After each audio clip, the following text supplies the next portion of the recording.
welcome along to episode 22 of the Actors Toolkit podcast through the Odair Academy. We have another fantastic guest for you this week, another casting director you'll be glad to know. It's the lovely Emma Sylvester. How are you doing, Emma? I'm really well, thank you. How are you? I am not too bad. I was just saying there, I've got some roadworks going on outside my window, so if there's any feedback from that, then I apologise, but it is unavoidable. So Yeah. first of all, Emma, thank you very much for joining us. We ask the same question to everybody when they first come on the podcast. Who is Emma Sylvester? Can you tell us a little bit about you and your career so far? Gosh, what a question. It's so funny when you're asked that because you go, well, I'm me and this is who I am. But a little bit about me. So I initially trained and worked as an actor myself, and I got to a stage in my career, I remember it vividly. I was at the Edinburgh Fringe Festival with a show, and I was seeing lots of theatre. This is probably back in 2015, which actually feels like quite a long time ago.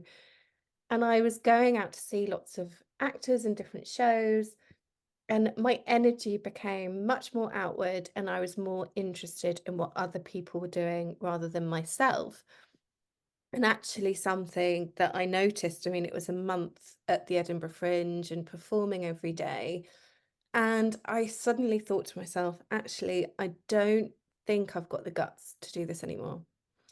And then I think that's what kind of started this fascination with other actors. And then it sort of, my casting career happened very, very gradually, as most brilliant things do. And I had friends of mine that were producing small things like music videos and stuff. And they said, well, look, I was still an actor. I was still kind of clinging on to it. And they said, look, you're an actor. You must know loads of actors. Can you find me some actors for this? And that's when I fell in love with it. And I wrote to casting directors and I said, please, can I come and sit in a room with you and just see what happens? And luckily, one casting director did. And then, like anything, you have to sort of start. I wouldn't, I think starting at the bottom is the wrong word to say, but you have to start from the ground up, and you have to look to people that have been doing their job for a long time. And you have to look to them from a place of learning. And I didn't get any work with casting directors. I was casting my own independent projects, so short films by that stage. Um, and I went to work at Spotlight on reception, and I met so many actors coming in. I saw so many different casting directors. And it was while I was at Spotlight, I met Carolyn McLeod, who literally is still to this day, a wonderful mentor to me. But she took me on as her assistant, and she taught me so much. And I worked with her on some independent films, which was really brilliant, which is sort of what I still love doing, and some projects for Netflix. And then, out of the blue, very much out of the blue, I got a call from Julia Crampsey at the BBC, and this was back in, gosh, I think it's 2018. And she said, look, we need some holiday cover for a week. Do you want to come in? And I said, yeah, fine, I'll give it a go, because I was very much in a place of being the yes person and wanting to try out different kind of projects and different kind of styles. And I thought, well, look, I haven't done television. I've done independent film. I've done all of this stuff. I haven't done any kind of serial stuff. I went in for a week and I stayed for 5 years. And I left in February, and now I'm out and I'm freelance and I'm back working on independent film. But within those 5 years, personally, who I am has changed significantly. I became a mum. I've got two daughters. I've grown up. I've got grey hairs. I've got more wrinkles. And I left the BBC very much, very grateful for what the work that I was able to do. Very grateful to my colleagues there, and the learning that I was able to do with them. but very much seeking a creative change, because we all evolve and change. Actors, casting directors, assistants, everybody changes. And so far it's been wonderful, and it's nice to work on different material and with different people. It's very what's the word? It's very liberating. So Yeah. that in a nutshell is me. Fantastic. Well, we'll come back to the BBC in a second, but I just wanted to point out there that I would say probably about 90% of the people that we interview on this podcast started out as actors. And I know as an agent, it's helped me to be a better agent, understanding, the perspective of the actor. Do you think it's helped you to be a better casting director, having that background? 100%. And I think what it does, I think you have an intuition about how the actors are feeling when they're coming in to meet you, or an intuition about how they might respond to self-tape material that you're sending them. So you know maybe to put a bit more detail in. So yes, and I think working with actors, when I run workshops and things like that, you just know how to sort of read the room because you've been there once upon a time. Um, I think it's great when people have, casting directors have started as actors, because I think what that gives them is, as you said, is empathy for the actor. And we come at everything from a place of kindness and understanding. So I think that's, it's always to be remembered. We're on your side, basically. Yeah, yeah. The empathy is a big thing, and understanding the process from that point of view as well. Yeah. So obviously we touched on working with the BBC. Can you tell our listeners what kind of shows that you worked on? Yes, so I worked pretty much on all of the shows, really. I sort of, if I had an afternoon where I was quiet, I'd always say to Julia, I'd say, "What can I do?" And she'd go, "Oh, do you want to do a bit of helping us with the child casting on EastEnders?" Um, but I started off as an assistant on Holby City, and that's where I was, with John Cannon and Stephen Moore as the casting directors. And when I worked on Holby, it was always my remit to do the child casting. So that's something that I still really, really enjoy doing. Um, I then was casting director on Doctors, and I did quite a few episodes of Doctors, which was sort of wild and wacky. We never really knew what the storylines we were going to get thrown. But what I loved about Doctors, and why I feel it's so sad that some of these continuing dramas are no more, is because they were such a great learning ground for new actors. It was the brilliant sort of first job. You get scripts where, as a guest character on the show, you would have a storyline, you'd have the start, the middle, and the end. And because it filmed at such a sort of a fast pace, it was just great sort of sending actors up to Birmingham, and they go, right, and off you go, and we're recording. And I know that the feedback was always, the actors really, really valued that. It wasn't that they were coming on as just a day player and a couple of lines and going home. There was something to really get their teeth into.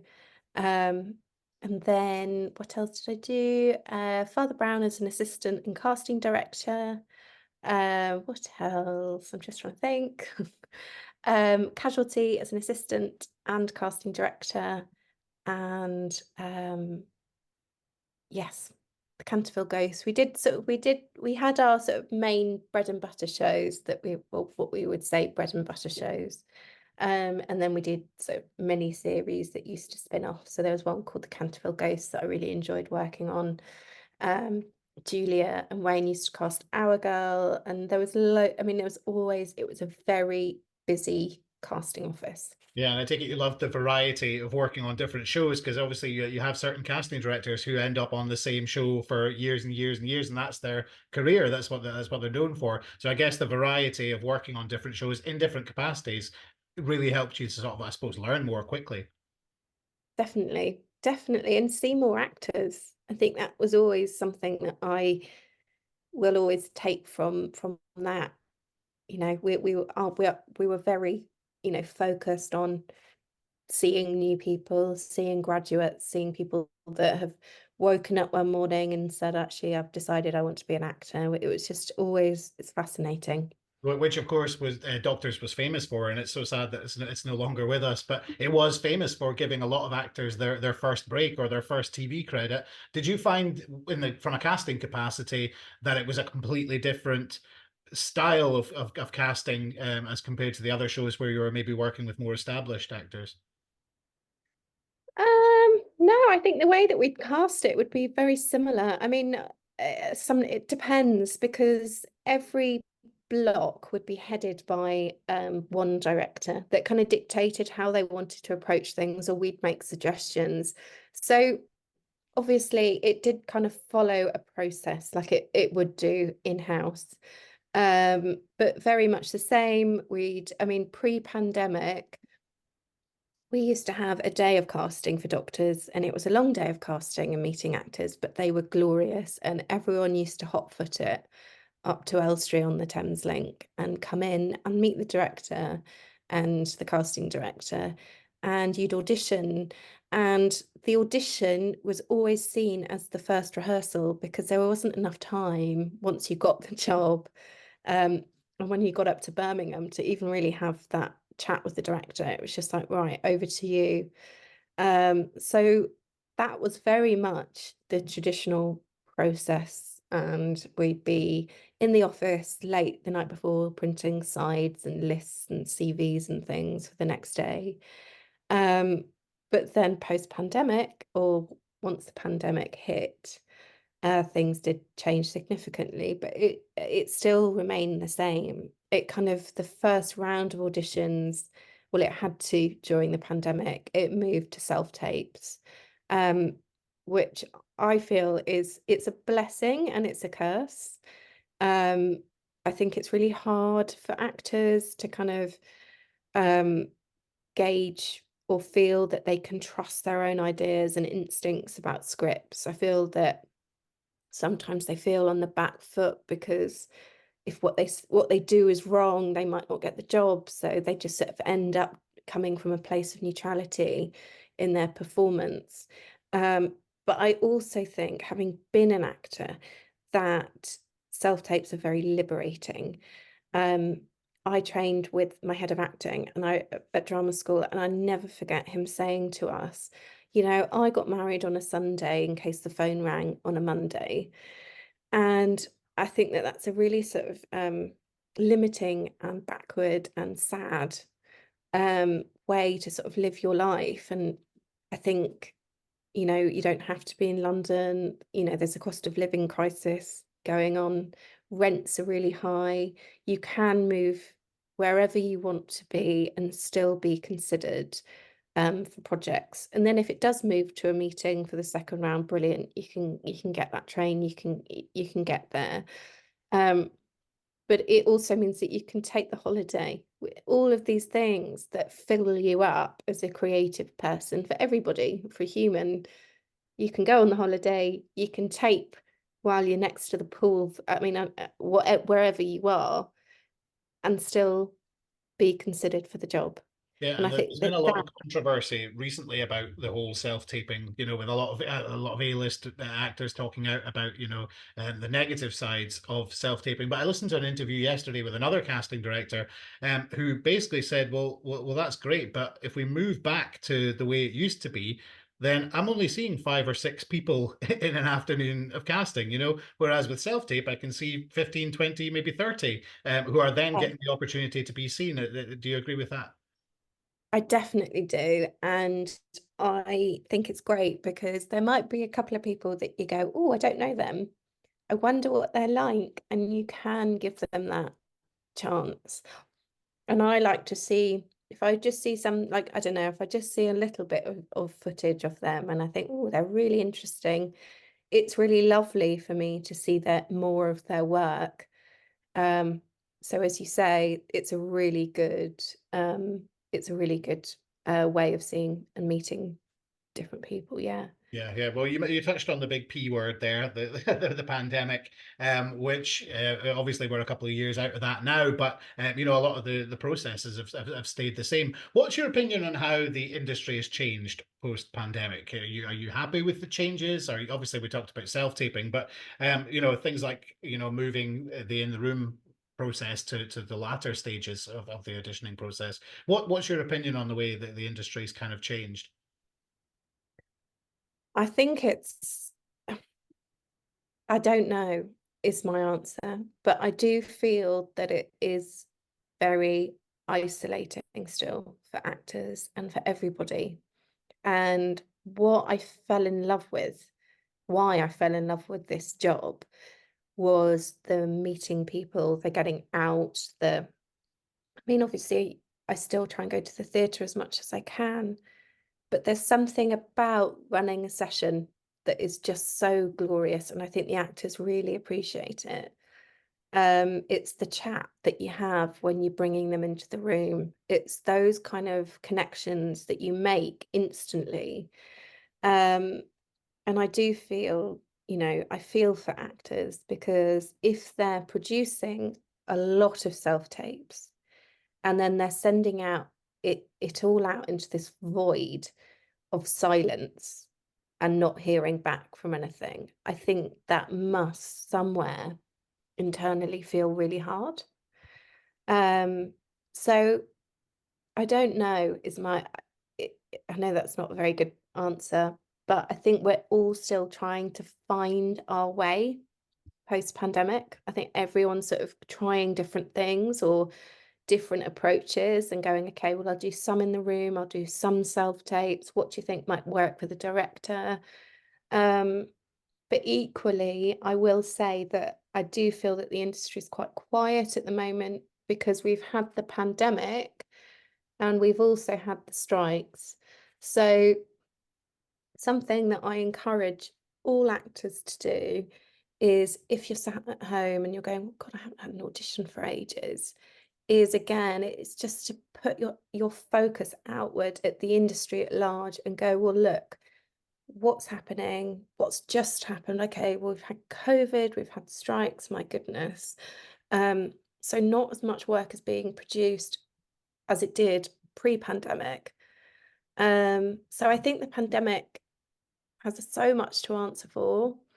Um, I'll never forget, I put my out of office on at the BBC to go on my first maternity leave. I think, when was it? September 2018? No, 2019, sorry, tell a lie. And then I came back to work the following September and everything had changed because we'd had COVID.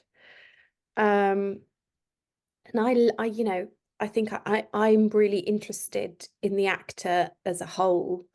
And as I say, that bit of, asking them how their journey was that isn't in front of the director, it's just lovely for me to sort of just see them as their true selves. Yeah, and you're going to pick Um, up on things that they could maybe add to the character from their own personality, which you just don't get on a self tape. yeah, and it's the energy of somebody when you meet them in the room. I'm not very good, you probably noticed, I'm not very good on Zoom. It's not my favorite medium. I'm much happier when I'm sat in a room with people. And I think a lot of people will probably echo similar sentiments about that. But as I say, I still think that we are navigating our way, and I know that myself and industry colleagues are still kind of trying to work out a strategy, Yeah, and which I think is it's kind of important for actors to everyone. remember that it's not just actors that are affected, because you know a good example is I phoned a casting director the other day, and she said, "Oh, phoning, that's very old school." And I I was know, like, well, that's my job. I don't understand why that's now seen as old school because everything's done by email. So it is every aspect of the industry that's affected rather than just actors. What kind of things, definitely. outside of the auditioning part, what kind of things have you noticed in your job being different since the pandemic? Well, as I say, most things being self-tape, most things being on email, so there's no human connection. And I think it's great when people go, right, I'm going to pick up the phone because it's lovely just to have a chat. And then you hear the tone of their voice. some things can't, don't read as well on email. So yeah, it's just, I think the human connection, I think for everybody, it's not necessarily just our industry. I think it's every industry really. But yes, I think that's what's really missing. And there are times where I wish I could just give the actor the thumbs up to say that was brilliant. And then even if they don't get the gig and I email to say we love the tape, they might read that as, oh, okay, I didn't get the job. Yeah. Whereas I'd like to add a little bit more context to things like that. And I think that's helpful for actors. But it is, Sorry, carry on. no. I was just gonna say it is what it is, unfortunately. And I think we're all wanting some sort of change. I'd hope that other people would agree. Yeah, oh yeah. From an agent's point of view, I definitely agree. Going back to the old way, I love speaking to casting directors on the phone. I love speaking to directors on the phone because, like you say, you get an idea of who they are as people, and you get to know them a little bit better. And I think other aspects, such as things like networking, have taken a massive hit since the pandemic. And I notice it, at networking events when actors come to talk to me, they are so much more nervous than they used to be because you haven't had that human interaction, and it's affecting every aspect of the industry, unfortunately. But you just touched on, well, obviously more than touched, but we were talking about self-taping there. I think one of the purposes of this podcast that actors like is to kind of demystify the process, and to hear things from another person's point of view, another part of the industry's point of view. What are your sort of likes and dislikes when it comes to self-taping? And is there anything that you notice actors doing a lot that they could maybe change to give them a bit more success? Um, I would say if you're going to do an ident, do it at the end. Sorry, I just got an intruder in the room. Do your ident at the end of your tape. I mean that from most directors will be watching it and they kind of just want to see the character from the get-go. So I think it's a lovely touch to do an ident, but do it at the end so that you don't break the magic of the work that you're doing.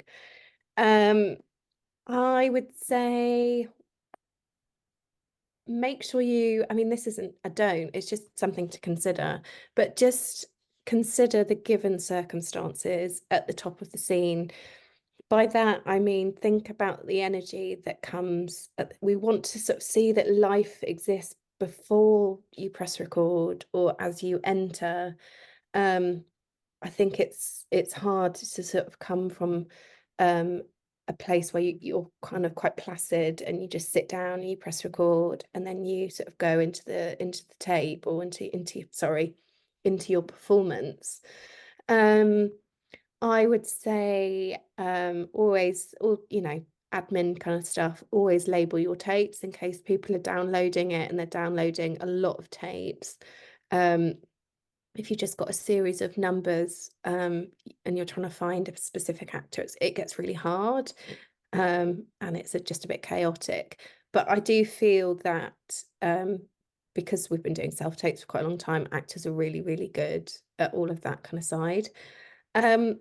Something that I don't know if other people might agree with me, I'm really not fussed about things like a background. As long as you're getting a nice performance, you've got a tight shot, natural lighting, that's all that I think matters. And as long as the environment that you're in when you're taping is conducive for you to do the best work that you can. And that starts with, okay, well, I mean, I've just had people bashing on the door and it throws you. But just making sure that, I don't know, it's really hard, particularly if you're working parents, but the house is quiet, you can't hear any distractions. Thinking about if you're going to have a reader, if it's a family member and they're going to give you line reads or just, I don't know, get you riled up about something, then don't use them.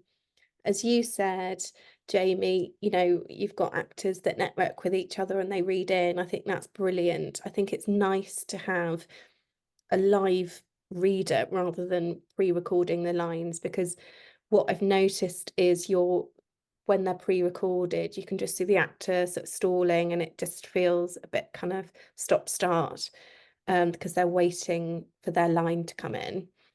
And I think that's pretty much it. I think the trick is, though, with self-tapes, and the most important bit is the work that you do beforehand. And the work that you do beforehand, so it's reading the script, it's giving the script time and perspective. Perspective is always your best friend, because when you first read a script, I don't know if anyone's anything like me, I skim read and I absorb it, but I only absorb it so much. And I think that's kind of just part of being a human being. And then if you put it down and just give it a bit of time, walk away, don't think about it, and then pick it up again, then different ideas and different things about the script are going to start popping out to you. And then the next thing is to always workshop the scenes that you're being asked to record. Workshop them before you press record. Get it into your body. And I, you know, coming from an acting background, I was always going, well, why are we doing so much movement at drama school? Like, what is this? What has this got to do with acting? Why am I running around a hall in a leotard pretending to be an elephant? I don't know. But now I do see the value. I don't necessarily mean go and run around, you know, your garden as a, you know, chimpanzee or whatever. That's a little bit ridiculous, but I would encourage you just to get it into your body, stand up, try different things, get your heart rate up, do something physical before you're pressing record, because the more you can get into your body, the less in your head you're going to be, and the more in the moment the performance is going to feel. And I mean, you know, adrenaline and nerves, it means that your body needs to expel something. So if you're going in for an audition, then just try and get in your body. I mean, if it means going to hide in the loo or whatever to do some star jumps, it will really help. Because sitting down and just going, oh my gosh, I've got to do this thing, your head will take over. So yeah, I suppose that's my advice for Great taping. advice too. Yeah, great advice too. Right, okay. I want you, if you can, to demystify the process of casting for us. I think so many actors know essentially what a casting director does.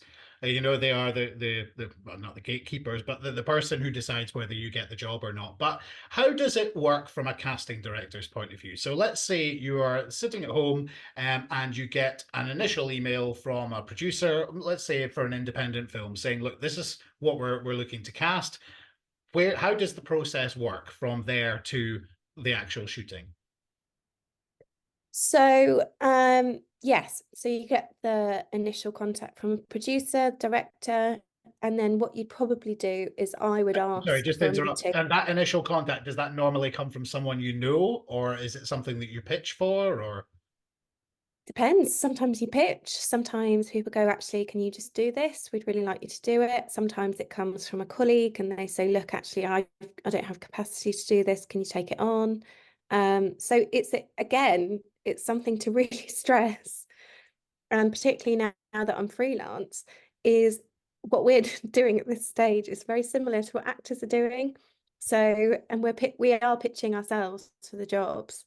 So I think that's really important to remember for everybody. So yes, let's say, okay, we've got the gig. Then we'd schedule sort of a first meeting, and I'd read the script ahead of the meeting. I'll start sort of scribbling down some ideas that might have come to me during the first sort of reads of the script.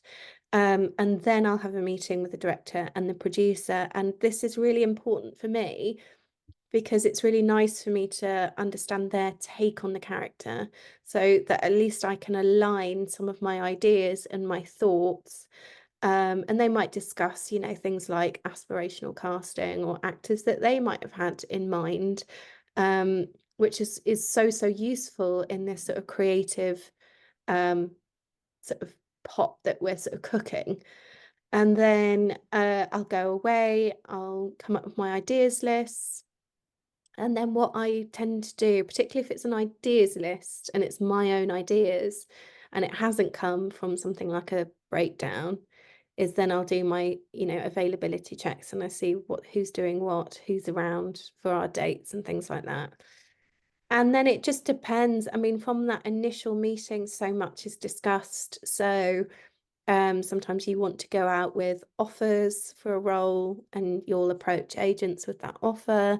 You discuss, you know, detailed things like budgets and what sort of type of contracts the actors are going to be on, what their working week would look like, likely dates. It's just so many things will go on to that. Just so much detail that you'll sort of draft, and then you'll feed that back to a producer and things like that. So there's loads of other work that goes on, which, you know, it shouldn't be underestimated, because it is, as you know, as an agent, you know what kind of detail goes into things like contracts and so on. So it's really important to make sure that everyone's singing from the same hymn sheet.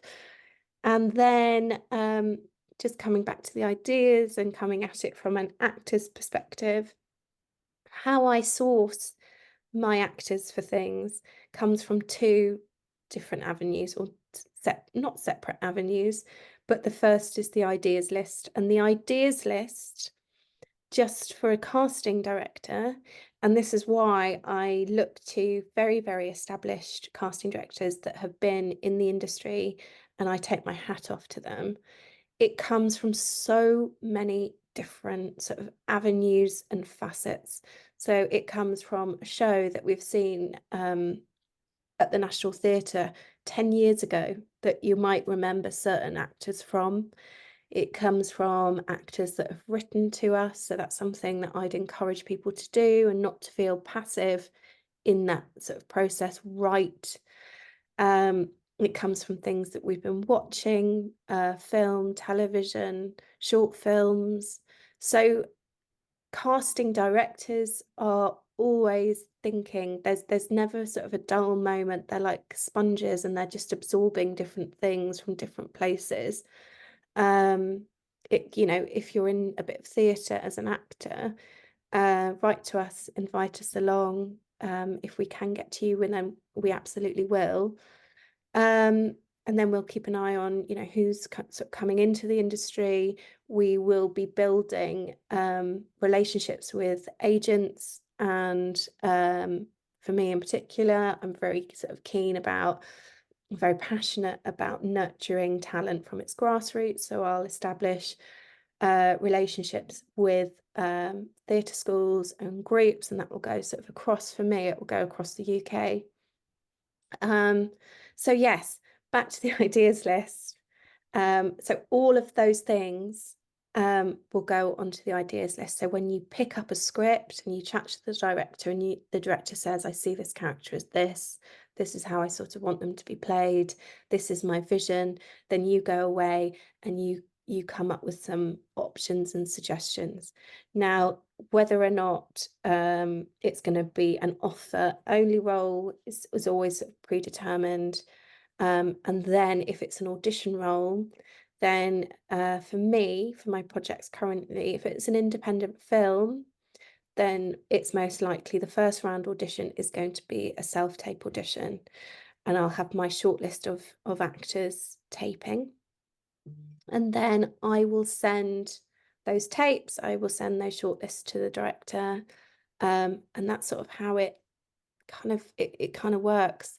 And just as far as the decision maker goes, and I really want to stress this, the director and the producer makes the final decision about who they like. And sometimes, you know, why you cast one actor rather than another actor is it's sometimes, most of all, it's out of your hands.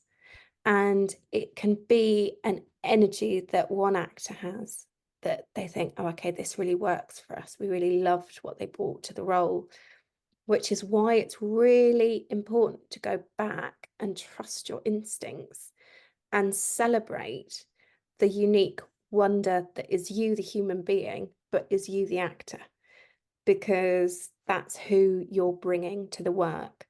You're not, there's no other actor that is the same as you that's going to, read a scene in the same way as you. And that's the fascinating part about casting. So you could have done like the most incredible, astounding performance in the room or on a tape, and we think, gosh, they were magnificent. But actually we want to go, I hate this word, but it does make sense. We want to go in this direction with the character. So it's something to sort of always remember about this sort of process. Yeah, I think it's quite And reassuring to actors to remember that it could be something as small as your hair color, or the fact that you don't look like the person playing your sister, or it could yeah, be something as small as that, which again, like you say, is totally out of your hands. totally. And or sometimes we go, actually, let's change the character entirely. Like, why are we getting men to read this part? Actually, why can't this part be played by a woman? And something that, we're all committed to is inclusive casting. And I think that goes for so many different you know, um, actors with a disability, neurodiverse actors, trans actors. We want them to be on screen, but um, how they identify isn't referenced. Does that make sense? Yeah, yeah. So, yeah. Yeah, cool. Okay, and say there were some smaller roles that you decided to put out on Spotlight that you couldn't find from your short list. How many applications would you expect to get for a role on Spotlight? It depends on what it is entirely. I mean, sometimes you might get hundreds and, hundreds upon thousands, not thousands, sorry. I'm exaggerating hugely. Sometimes you might get hundreds. Sometimes if it's something that's very specific, you might only get, I don't know, 20. So it really does depend on what it is. Mhm. Cool. Okay, excellent. We touched there about getting to know casting directors. One of the reasons we do a lot of workshops with the Academy is not just for the learning part of it, where obviously it is a safe place to play and to try new things and to learn from that casting director, but a massive part of it is getting to know the casting director. Even just for small things like being at a networking event and knowing what the casting director looks like, so that you can go and introduce yourself. What would be your tips for actors when it comes to networking? Okay, so I've got a couple. So I mean, definitely don't ever feel that you shouldn't reach out to casting directors. You should always be able to reach out to them. Certain casting directors might have a bit of info on their websites about how they want to be contacted. If it's a certain email address or whatever, then I would just double check. For me, I think social media is a really good thing because yes, you can see casting directors and like I've got my casting I keep saying Twitter, but it's now X, isn't it? And then you've got Instagram, things like that. But if you're contacting them to be considered for a job, I would always email rather than contact them on social media. And also just to consider things like, you know, with an email, make sure you schedule send. Sorry, don't send it on a Saturday night. We're all humans. We've all, we all love our jobs, but equally we have lives. I've got small kids. We have lives outside. So just schedule send for Monday morning. That's brilliant. And don't sort of reach out at midnight via Instagram direct message or something like that. Um, so yeah, I think That's the best way. But Yeah. keep your email, if you're emailing, keep it just simple. You don't need to fluff it up. You don't need to say, I saw that episode, that brilliant episode of Doctors that you did in 2018, and I thought it was brilliant. You don't need any of that fluff. We're just interested in you. So just email with the premise, and I've said this so many times, this is me, and make it readable, make easy to navigate, nice clear link to your spotlight, and that's all we need. Yeah, yeah. I was going to touch on the process of casting there with the BBC as compared to other projects. Obviously, the BBC operates in a completely different way from any other companies in the industry. How did you find the process of casting at the BBC different to, say, casting an independent film? Yes.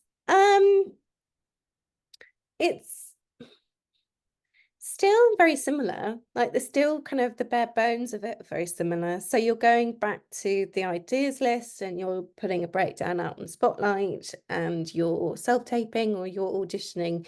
All of those things are very similar. So the structure of casting would still remain the same. And you know, I'm grateful to Julia Crampsey and John Cannon and Stephen Moore, who I worked with for a long time, that taught me a great deal about the work, which I will bring into what I'm doing now. I'll just take with me innately. But the only thing that does differ is the pacing and how it sort of operates. And I suppose something that I was thinking about yesterday is that there's a tremendous sort of structure at the BBC, and on a show like Casualty or Holby City or EastEnders, it's this big machine. So you're a cog in this machine. Um, and you regularly chat to the script department, you chat about the upcoming storylines and characters that might be appearing. So there is a sort of, there's a structure.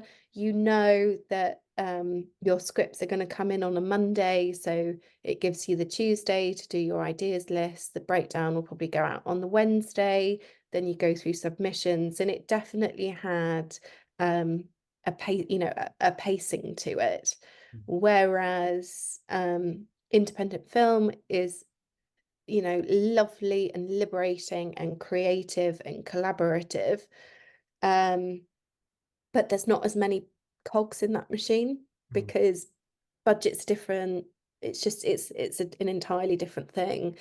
But that said, your relationships with the director and the producer, they feel to me to be a lot closer than perhaps they would be at the BBC, because the producer and the director would sort of jump in from time to time. Yes. So I suppose that's the only sort of difference. Yeah, yeah, cool. Okay. Well, Emma, that's been absolutely brilliant. I've got one more question to ask you, which is the same question we ask to everybody as the last question. If you could change one thing about the industry, what would you change and why? Good question. I There's normally think there's normally that long pause after we ask that question as well. good. I'm not the only one. No, no. Um, I think um I think I'd try and make it more accessible for everybody. And I don't Which just is an mean answer that a actors. lot of people give. Yeah. I wouldn't just say actors, I'd say crew, I'd say everybody. And, you know, I think again, it's coming back to this idea of nurturing talent from its grassroots. And I know that certain people don't think that they can have a career in television and film because of their background or where they're from or how they identify. So I do feel that there's a lot of work to be done in sort of undoing those kind of, not necessarily those boundaries, but I think it needs to be more accessible. Um, and equally, I think we all need to be a bit more. I think writers and directors, we all need to be um, on a same, and I'm not saying that people aren't, but I'm just saying that everybody needs to be from that kind of that thought, you know, the thought process that comes from inclusive casting and you know, wanting to cast fresh faces and provide opportunities, and have the same kind of vested interest in nurturing people at its grassroots. Yeah. Yeah, cracking answer. Brilliant. Emma, that has been fantastic. Thanks so much for spending the morning with Lovely. us. And we will hopefully speak to you again soon. You will. Thank you so much.